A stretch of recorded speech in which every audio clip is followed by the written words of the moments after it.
Hi, and welcome to another episode of Starting Line. This is the show where I try to tell you where to jump in for a character that maybe you've never read before. If you want to know who I picked this time, take a look over my shoulder and hold your breath.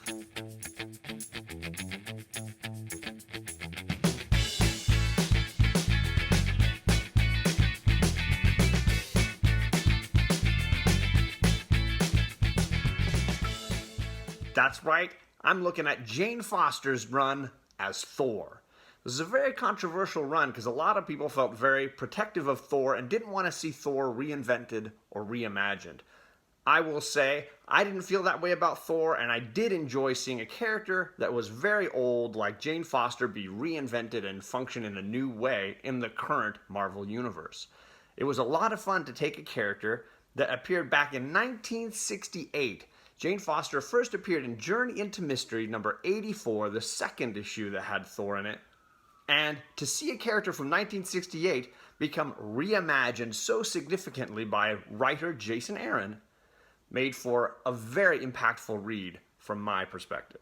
But I don't expect you to go all the way back to Journey into Mystery 84 if you want to read about Jane Foster. The point of this starting line is to look at where to jump in if you want to see Jane Foster as Thor. I'm also going to help and include a little reading list so that you know where to go issue by issue through this entire storyline because it's not terribly long. As far as first appearances of Jane Foster as Thor go, there's a little bit of discussion on this. I'm going to go with Thor, God of Thunder, issue number 25. This is one of the variants. This is the fifth variant. It's the end of this issue when you get this little glimpse as to what is to come, and of course the sort of splash page of Jane as Thor. This was preceding issue number 1 of Thor, which a lot of people also consider to be her first appearance because she talks and interacts in this issue. But for me, somebody who really cares about this character, I wanted both issues. But as far as the starting line goes, for reading Jane Foster as Thor, I recommend the first issue and the first storyline of Thor. It's called The Goddess of Thunder. It collects issues 1 through 5 of this run by Jason Aaron and Russell Dauterman. I love the Dauterman art. I know that he is primarily a digital artist, and some people take umbrage with that kind of a thing, but for me, he does a great job layering detail. I feel like the characters really pop off the page, and I've been impressed with the entirety of this run, because he really does a lot with a digital medium. I also feel like Jason Aaron is the man when it comes to writing Thor, and most people who are big Thor fans, I'm shouting out JD Comics right now, they know that he is the current king of Thor. And who better than to recreate Jane Foster than the man himself? Jane goes through this incredible journey in these early issues where we don't know who is behind the mask. It's all sort of a mystery in the first 2 trades, which collect issues 1 through 8 in Thor.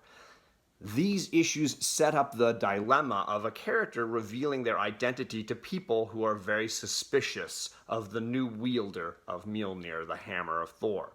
The end of this storyline, Jane reveals who she is to us, the reader, but not necessarily the rest of the universe. And then it leads into the next series, The Mighty Thor. Those first 2 trades, Who Holds the Hammer and The Goddess of Thunder, are a great read and a setup for this character. And then it culminates in the next 5 trades. For anyone who doesn't know, Jane Foster at this time in the storyline is dealing with cancer and she's slowly dying. But at the same time, she's been given this incredible opportunity to fight and value Asgard and Midgard as the new Thor.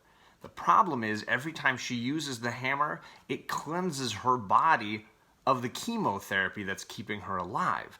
So she's balancing using the hammer and staying alive. Little by little, the power of Thor is slowly killing her. I would also recommend and include The Unworthy Thor, which Jason Aaron wrote as a handful of 5 issues that really look at what is currently happening with Thor at the same time.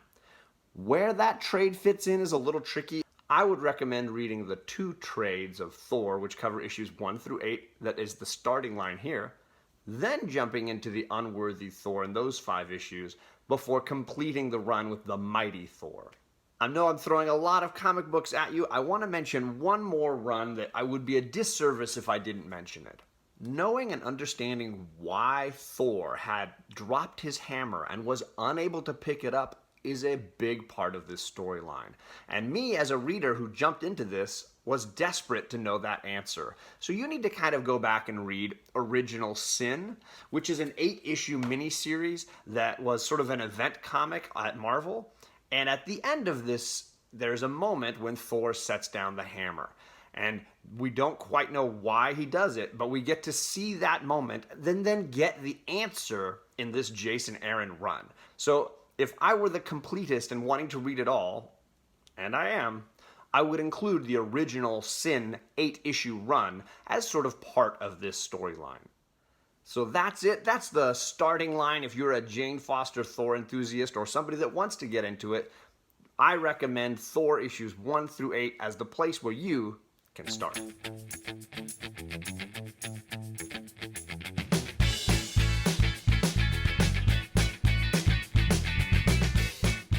Thank you so much for watching. I know it's been a while since I've posted a starting line, but now I'm on summer break. I hope to drop a few more. Please check out the links below for the other starting lines that I've dropped. And again, as always, if there's a character that you want to know about, make sure you remind me because I might be researching them for a future starting line.